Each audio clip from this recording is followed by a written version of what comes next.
Bonjour, hi everyone. Okay, just a sec, I'll do a declaration, I'll take questions after. So we've declared Zhao Wei persona non grata. I've always said, and we've always been clear, that we will not tolerate any form of foreign interference. Now, I meant what I said at the time when I said that any type of behavior of that sort would end up in diplomats having to leave the country. And so in that sense, what we decided to do was based on us considering all factors. And of course, we have many options in our toolbox. We've summoned the ambassador last week, and we just expelled yesterday Mr. Zhao Wei. Donc, je vais le faire en français. OK, so, donc si on recommence. Nous avons déclaré M. Zhao Wei persona non grata. Je l'ai toujours dit, on ne va jamais accepter quelconque forme d'ingérence étrangère. J'étais sérieuse, nous étions sérieux lorsque nous avons dit que ce type de comportement aurait des conséquences. Et donc, par conséquent, nous avons fait en sorte de penser à tous les différents facteurs, penser à toutes les différentes possibles répercussions. Et nous avons utilisé plusieurs options à notre disposition, certainement de convoquer l'ambassadeur. Et maintenant, nous avons expulsé le consul à Toronto, M. Zhao Wei. Donc, ça me fait plaisir de répondre. Why did it take the government? Why did it take a whistleblower? Est-ce que le Canada doit s'attendre à des répercussions peut-être sur le plan économique? Est-ce que les Canadiens doivent être prêts pour ça?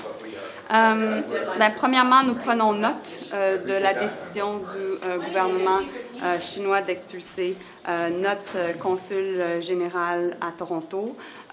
Madame Jennifer Lalonde est une diplomate de carrière très respectée et qui a toujours respecté la Convention de Vienne. Alors, nous avons pris cette décision. Pourquoi? Parce que c'était important pour nous de lancer un message clair. Et c'était conséquent avec les différentes déclarations que j'avais faites et que le premier ministre avait fait au cours des dernières semaines. Why did it take a whistleblower? Why did it take a whistleblower? Why did it take a whistleblower? Are you the one? Why did it take a whistleblower? The loudest? I'm trying. Yeah, I'm trying to get over my male colleagues. Why did it take a whistleblower? Yeah. To sound the alarm, and for the Globe and Mail to publish a paper for your government to act? Well, obviously, you heard the Prime Minister. There is an investigation that is happening. My colleague, the Minister of Public Safety, could answer directly your question. At the same time, we decided to take action based on the confirmation that Mr. Vignon gave, and therefore it is But you had it 2 years ago. Your government had it 2 years ago. How do you justify to MPs? There's others named according to the reporting. There's others involved. Like, I'm the Minister of Foreign Affairs. My job is to make sure that... You are a senior federal cabinet minister. My job is to make sure that as foreign minister, I deal with the relationship with China. When it comes to issues of foreign interference, we've been clear. We would be sending our diplomats packing if that's the case, and that's what we do. And is it unacceptable?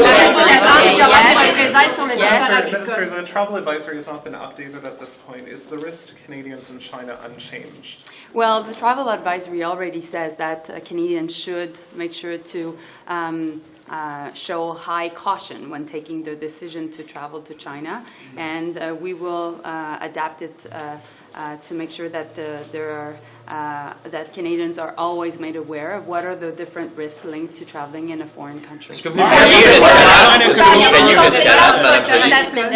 vous craignez une escalade de réponse? On a pris une décision de principe qui était basée sur justement des allégations qui se sont confirmées. Et donc, par conséquent, on va faire en sorte de continuer à prendre des décisions de principe tout au long. Je veux dire, est-ce que vous êtes préparé ou vous préparez en ce moment à ce qu'il y ait peut-être d'autres mesures? Mon boulot en tant que ministre des Affaires étrangères est encore et toujours d'être là pour être en mesure de penser aux différentes conséquences, de réfléchir aux différents facteurs qui sont en jeu. Et c'est pourquoi que la décision d'expulser le consul général à Toronto n'a pas été une décision qui a été prise à la légère.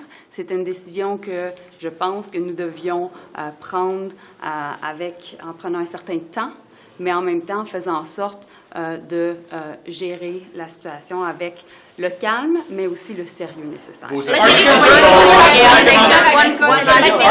concerned about possible economic sanctions, such as China finding safety concerns with Canadian exports or imports? I'll answer your question Canada? because this was the question that was asked to me in French. Yeah. So, first and foremost, this is a decision that was not taken lightly. It is a decision that was taken based on considering many factors and also many of Canada's interests in the world, including in China. And so it needed to be thoughtful, it needed to take some time, and we needed to make sure that we did this in a very serious manner. And so therefore, we take note of the decision by China to expel Jennifer Lalonde, as mentioned. We think that she's a great career diplomat, and of course, I look forward to having a conversation with her later today. And that being said, if there's anything else, I'll update you. Did you tell them? No updates on Sudan. I gave an update yesterday at my presser. On the Alberta wildfires, is the military playing a role in trying to help deal with those? We're working very closely with Minister Blair and his office.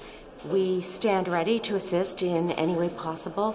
As you know, whether it's forest fires or floods, the Canadian Armed Forces is always ready to help Canadians in their time of need. Est-ce qu'il y a des développements avec Haïti, Madame Anand? Pardon? Développement avec Haïti? Pas encore, pas du tout.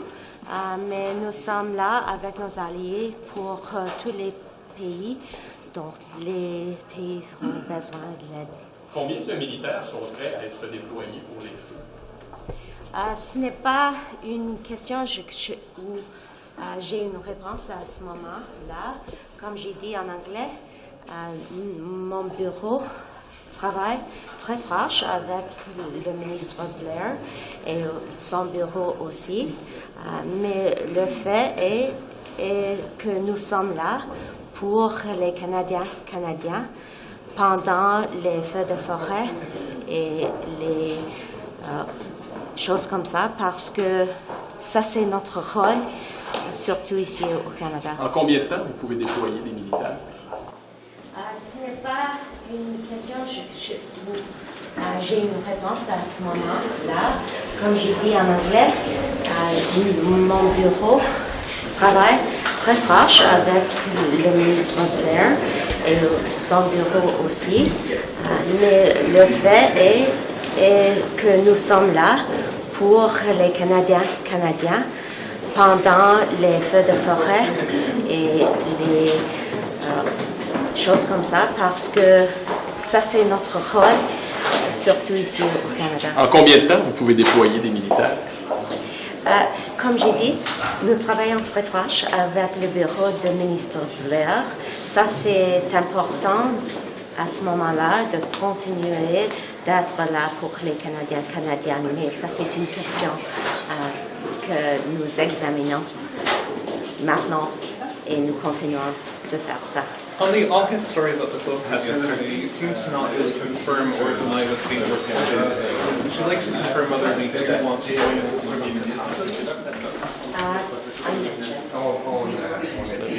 To work very closely with our allies, especially our Five Eyes allies. Canada has unique capacity and skills in the area of AI, quantum technologies, as well as in other innovations. And we'll continue to work hard with our allies on items like intelligence sharing and in technology and capacity building. That's part of AUKUS. The work that we will do with our allies takes many forms and will continue to be a leader in all of these areas. I will mention again that we do have expertise in the innovation sector that we will continue to put forward in terms of our relationships with our allies. Thank you so much. Guys, do you want to say? Sorry. Actually, that's really important. It's. I've spoken with the two chiefs that are most affected. Indigenous Services Canada is on the ground and helping in a variety of different ways, both with human resources and different supports in terms of equipment needed and evacuations. I spoke with Chief Conroy on Saturday night and helped him with some of the preparation that he was doing to try to break the fire using equipment and digging trenches, etc. I think people are very concerned right now about the mental health and the conditions of the evacuees. It's very, very stressful, obviously. It's very anxiety-provoking. And the chiefs are concerned about what will happen with the rebuild. So we've told them that we'll be there for them. Obviously, we have to get through this emergency and crisis. The assessments are starting to begin in terms of some of the areas where the fire has subsided, but there is a lot of structural damage. Hundreds of homes that are now gone, community infrastructure that's now gone. So it's going to be a huge rebuild. Why have so few shelters been built under the violence prevention strategy that you guys announced new money for yesterday? My understanding is there's only a few planned. It's been 2 years and very few. I can't speak to the building component of that, but I can speak to the ongoing support through Indigenous Services Canada. That was a really exciting announcement, actually, because those shelters are on First Nations. We work with partners across the country in terms of what their priorities are and what kinds of shelters they want to create. And in some small communities, capacity can be an issue. They might have multiple construction projects ongoing. In a very small remote community, you can imagine what that means. Supplies that need to be brought in, sometimes on seasonal roads, obviously crews that need to build the infrastructure. So there were about 15 projects announced yesterday, and what's exciting to me is the ongoing sustained operating funding, which organizations will tell you is essential to actually creating the continuity of staff that helps women, LGBTQ, and families heal. Thank you. All right, on flooding and the NCR in Quebec, are there any Indigenous communities impacted by that? Have you heard anything? Are you talking with anyone? I haven't specifically talked to anyone, but I will say that the department has really evolved the emergency management program to be very responsive to First Nations communities. You know, it used to be such that First Nations communities would have to receive permission from the department before they could spend on the kinds of things that they needed to protect people and property. And actually, we've just over the last couple of years reformed the emergency management program so that First Nations have the autonomy and authority to be able to move quickly. Of course, I'm regularly updated on very specific areas of concern, but I think that autonomy is really important in responding to crisis so that communities can do their absolute level best without worrying about whether those expenses are going to be covered afterwards. Will ISC repay for the homes that are destroyed in Alberta? We'll be working collaboratively with Alberta. Obviously, we'll have a huge role in terms of the federal government on reserve, but there are many other infrastructure needs that will emerge, including some of the roads and connecting infrastructure. I spoke with Minister Wilson yesterday from Alberta and reiterated our support to do that work together. Thank you so much. Everyone, Minister Blair and I just wanted to give an update on the situation in Alberta. We have received the government of Alberta's request for assistance, and officials are working on all of the issues that Alberta has asked for our assistance on. We're at 30,000 evacuees, and I've been in touch with mayors across the province. And Edmonton, Calgary, High Prairie are just some examples of communities that have opened up their arms. And some of the folks have gone to those evacuation shelters, and others have just gone to, seek shelter with relatives. And so the federal government is leaning in hard to do whatever we can to support Albertans in this time of need. Donc, on a 30 000 évacués maintenant en Alberta. On a reçu la lettre de demande de la province de l'Alberta et nous sommes en étroite collaboration avec la province, avec tous les officiers des divers ministères ici du fédéral pour aider l'Alberta dans ce temps de besoin.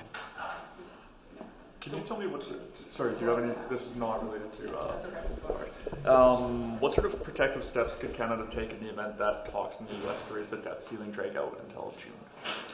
Well, that's a sovereign issue for the United States to deal with, but Minister Freeland's on her way to finance talks at G7 now, and the conversation of finances post-pandemic for all of our democracies is an active conversation, and so we'll leave the United States decide about its debt ceiling. But in our case, our fiscal position is one of the strongest in the G7, and so we'll be continuing to manage the fiscal frame. Just to be clear, what's happening with this request for CAF members to ascend to Alberta? How will that decision be made, and what's the threshold that you're considering? Well, there's a number of elements to the request that we've received from Alberta with respect to the Canadian Armed Forces. The first two of those elements are the provision of strategic airlift resources and the provision of engineering and construction equipment to deal with a number of things that Alberta has requested assistance for. CAF is already quite prepared to respond to those, and we're working very closely. The third request with respect to Canadian Armed Forces from Alberta was the provision of military resources to provide security in communities where evacuation have taken place. We're strongly of the opinion that is primarily a policing responsibility, and so we'll work with the RCMP and with the province of Alberta. There is provision under Section 9 of the RCMP Act to allow us to move resources from other provincial jurisdictions into Alberta to provide with that assistance. The policing should be done by the police, but the Canadian Armed Forces have always been there to respond with expertise and with equipment that only they can provide, and that work is underway. So why haven't these CAF members been deployed yet? Why are you waiting? Well, it actually requires requests from the province. I've been in contact with the provincial emergency operations center with Minister Ellis in Alberta. The Prime Minister spoke yesterday to the Premier. We've been working very closely with them all along. Those resources have been mobilized, and we just now reached the point where Alberta has identified those resources and made a request for assistance, and we're going to move very quickly in responding positively to their request. Do you believe other diplomats should be expelled? I'm sorry? Do you believe other Chinese diplomats should be expelled? Well, I think it should always be based on the evidence, and I'm unable to comment on the evidence, but I think the Global Affairs Minister, once that evidence was made available to her, has acted quite expeditiously. You never saw that when you were public safety minister. That's correct. Which other MPs have been targeted? Well, again, that is not information that has been shared to me, but I know that CSIS has operated under very clear instructions where any member of Parliament or any other Canadian is the target of foreign interference, that what we call defensive briefings would be provided to those individuals. Now, CSIS has not shared the names or identities or the intelligence with respect to those individuals, but they have had a number of conversations with individual MPs about the possible impact of interference directed towards them and given them information to enable them to protect themselves. Can you think of any good reason that your government can't tell us how many Canadians were targeted? I mean, that's not part of national security law, and we have not gotten an answer to that question. And Catherine, I don't have that information. But my question is whether there's a good reason not to tell us, to tell the Canadian public. Well, I think we've tried to be quite open and transparent, and you'll recall I tabled a report in Parliament 2 years ago in which we clearly identified that Chinese interference, foreign interference, was taking place by hostile activities of state actors, including China, directed at Canadians, including our political institutions and our elections. But would openness and transparency not be answering what I think is a pretty important question to Canadians? And I don't disagree. It is an important question. I think the consideration that our national security intelligence agencies are struggling with is that although we want to be open and transparent with Canadians, they also have to protect their ability to conduct these investigations and gather the intelligence and not reveal investigative technique or other sensitive information.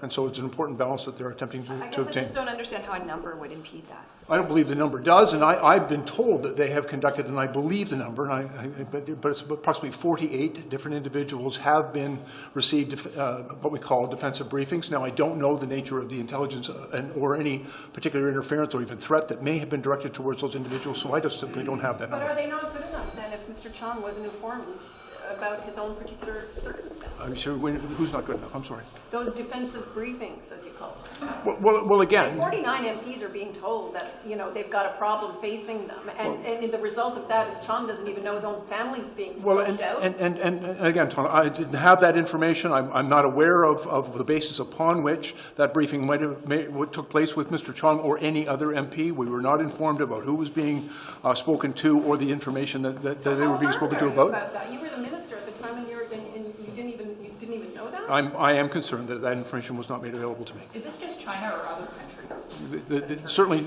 China, as we've identified, has been a significant hostile actor in the space, but there are others as well. Which others?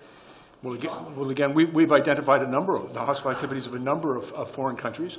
Russia has been named specifically, but there are others as well that are there. Some of their activities are of concern to us. Thank you all very much. Pourquoi elle a été adressée au Premier ministre? Est-ce que c'est là que ça bloque en ce moment, le processus de nomination? On essaie de nommer des juges à une vitesse nécessaire. On est en train de le faire ensemble. Le juge en chef a souligné un défi. On le sait. On a créé des postes, des nouveaux postes, plus que 100. On a aussi... excusez-moi. Ça va? Prenez votre temps. Ce sont les escaliers. Oh, you're right. Absolutely right. On a nommé des juges. Moi, j'ai nommé presque 400 depuis ma nomination en tant que juge, en tant que ministre de la Justice. Notre gouvernement a nommé plus que 600.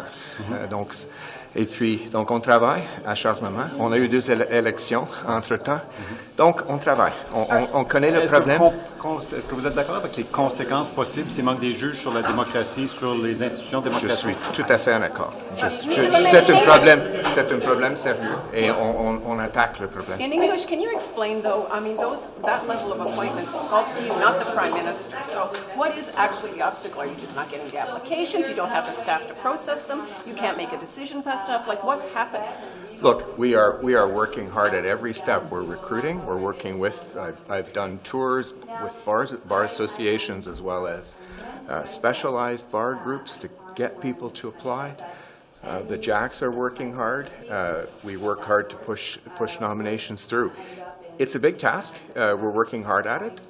Sometimes. But are you not getting Are you not getting it's an important issue. Are you not getting the applications? That's what I'm understanding you to say. Is that what's happening? It varies.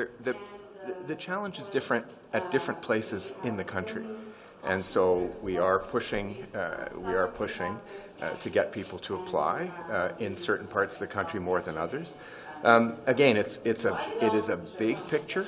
We're working at every step of the way to make sure that the process moves as quickly as possible. Process? If you're saying you're getting enough applications, is that what you're saying? You're getting enough applications, but you're not being able to process them fast enough? No, I'm not saying any of that. I'm saying that there are different blockages from time to time at different points in the system, and it's a bit like running an orchestra. And I'm pushing hard to make sure that it works as well. But they're not PM decisions. Don't forget they're your though. Decisions, right? So some of them are the PMs, some of them are mine, depending on the court.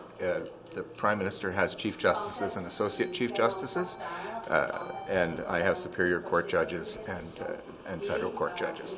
Now, we're pushing it as hard as we can. I understand the problem. I'm working very hard with people across the country to make this system work. Don't forget, we have added over 100 new positions in the last couple of years to the bench. So we already have more judges than we previously had when I took over, but we are... Yeah, but there are deadlines for trials, right? So that's the issue. I appreciate that, and I'm working hard at it. What do you think of C-13? Thank you. All of our friends. Well, no, I'd like more than one answer, thanks. I want to understand if you can even do that. I understand you would like to see it go into proc, but can you actually invoke closure on that in the House? Well, look, let me start with where we are right now, which is having conversations about making sure that there's adequate time for debate to occur in the House, and that is taking place. Debate occurred until midnight last night. It will occur until midnight tonight. The question then is when do we move to the Procedure and House Affairs Committee, where the work actually gets done and we move into recommendations and taking action. So I would suggest that holding the House hostage and not letting the opportunity for the legislative agenda to advance is not in anybody's interest. Is it that doesn't what you in think advance. is happening now? No, I didn't say that. No. I said if we got into that kind of circumstance, and there's a point at which you cross being reasonable and having a reasonable time to debate, and you actually create a circumstance where you are blocking legislation. Right, so what's that time? So, well, that is something that we are having active conversations about. I think that it would. I would like to have a sense from the Conservatives of how long they're intending to continue this, what their intention is in terms of when they want to move to the Procedure and House Affairs Committee. I take them at their word that their interest is to move to answers. Those answers will be found at committee, and the committee needs to do its work and make recommendations.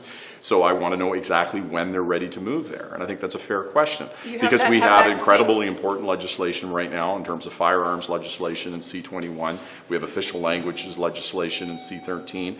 We have an S5, incredibly important environmental regulations under SEPA that have to be moved. So there's extremely important legislative work that needs to continue to be done. And the next step is for the committee to study this. And so having you know, we're already into, you know, probably 10 hours of speeches right now on this matter in the House. Speeches in the House isn't going to get to answers. Committee needs to have witnesses. Committee needs to be able to do its work and make recommendations. So we need to get to that process. How does your government make this up to Chong? Well, I think, first of all, let's take a step back. There's not a person here who doesn't have family. All of us who are in this building right now are active participants in democracy. Every single one of us, whether or not we're a parliamentarian, a journalist, a staffer, whatever our roles might be, should have an expectation that we're free from fear and intimidation. And right now, whether it's Russia or it's China, there are countries that have hostile intentions to our nation. And in that, those hostile intentions, let's be clear, are to destroy democracy. That is an existential threat to everything that we care about. So how do we make it up to Mr. Chong? By doing everything in our power to push back against that, protect parliamentarians and our institutions. That's what we have been trying to do. You know, I go back to my time as a public safety critic and the recommendations of Justice Iacobucci and Justice O'Connor. And we look at the oversight mechanisms, the strength of the strength of the independence and support and resources and tools of our security and intelligence apparatus. This is an opportunity in real time to continue to review that. This is about Mr. Chong. Yes, it's about his family, but frankly, it's about our democratic institutions writ large. So the last question, because I apologize, I have a meeting. Then, so you're having conversations with the Conservatives, but obviously the Bloc and the NDP are players in it as well. Absolutely. So I do want to understand what you think is a reasonable time frame for the debate in general to be held at the House before it gets to Proc, because it goes to a committee. Not everybody's represented there. Not all members who want to have a say. So what do you think is the reasonable time frame for this debate? Is it a week? Is it 5 days? You said 10 hours is not enough yet, but... Well, no, look, it's not up to me. You know, we operate, particularly in minority government, on the basis of consensus. So, sure, I have opinions, but those opinions have to come up against the opinions of the other House leaders and the other parties. And so what I'm having is a dynamic conversation right now with each of the parties, and you're absolutely right. It isn't just with Mr. Scheer. It's also with Alain Terrien, Peter Julian, and other members of their respective parties to understand what they think is fair and reasonable and how we should move through this. And that is a process of trying to come to consensus. What I'm saying, in order to come to that consensus, in order to move forward, the Conservatives have to tell us what their intentions are. How many speakers do they need? How long do they need? What are their intentions? Holding that and not telling us is, you know, it doesn't facilitate moving forward in this process. So that's the conversation we're having right now. And it's my hope that we'll all put the information on the table so we can have a productive conversation to find that place of common ground. You haven't ruled out closure, then, is what you're saying. Well, what I'm saying is I never, and you would know this from all the conversations I have, I never engage in forward-looking speculation. I'm not clairvoyant. I can't place myself into the future events. No, but you have a hammer in your hand. You can use closure. Right, but I don't. I think what I'm prepared to do is to talk with my counterparts in a constructive way about what is possible.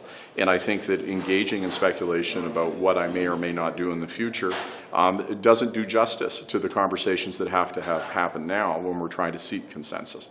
Do you think other diplomats should be expelled? I've got to go. I'm sorry. I'm a bit late for a meeting. Hey, Minister, how do you feel about the more calls from First Nations leadership to reject the Métis self-government, the proposed Métis self-government legislation? And has there been consultation with First Nations regarding that?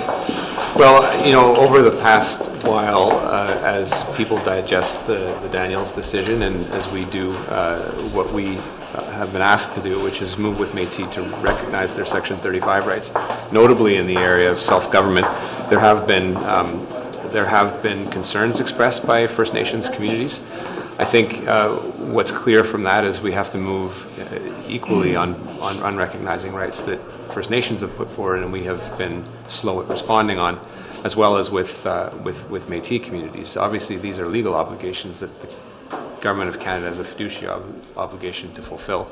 And the last thing we want to see is Indigenous communities being pitted against other Indigenous communities because of actions that Canada took in the past. So it is a complicated space to navigate in, but that comes with a corresponding obligation to be speaking openly and freely with the Indigenous communities that feel they are affected. Obviously, there are some inflection points in and around land title that are very that are very concerning for a number of communities. But the more we can talk together and sort that out as amongst the groups, the better. So that's what I've done with my team. Obviously, we have a duty to recognize the legitimate right of Métis governments to govern themselves. This is their right to do so, and that will be enshrined in legislation, and we'll keep moving on with that. But when, as with all these things, there is a potential to affect other Indigenous groups, there is a process that we need to observe so that we're not taking away rights that other communities legitimately have. So that is something that is fraught with some uncertainty, but it's something that the government has to front in a mature way instead of doing what we've done in the past, which is picking winners and losers depending on which groups like us or don't of the day. We have to take an approach a little more mature than that. Thank you. I really hope that they find a way to avoid it. I believe in the collective bargaining, and I hope that they are able to reach a deal without interruptions. The public is not in need of another interruption. Yeah, and if they don't, what's the effect going to be on airports air travel over the next couple of weeks? Clearly, there will be a big impact. I really hope that they find a way to reach an agreement at the table. Thank you.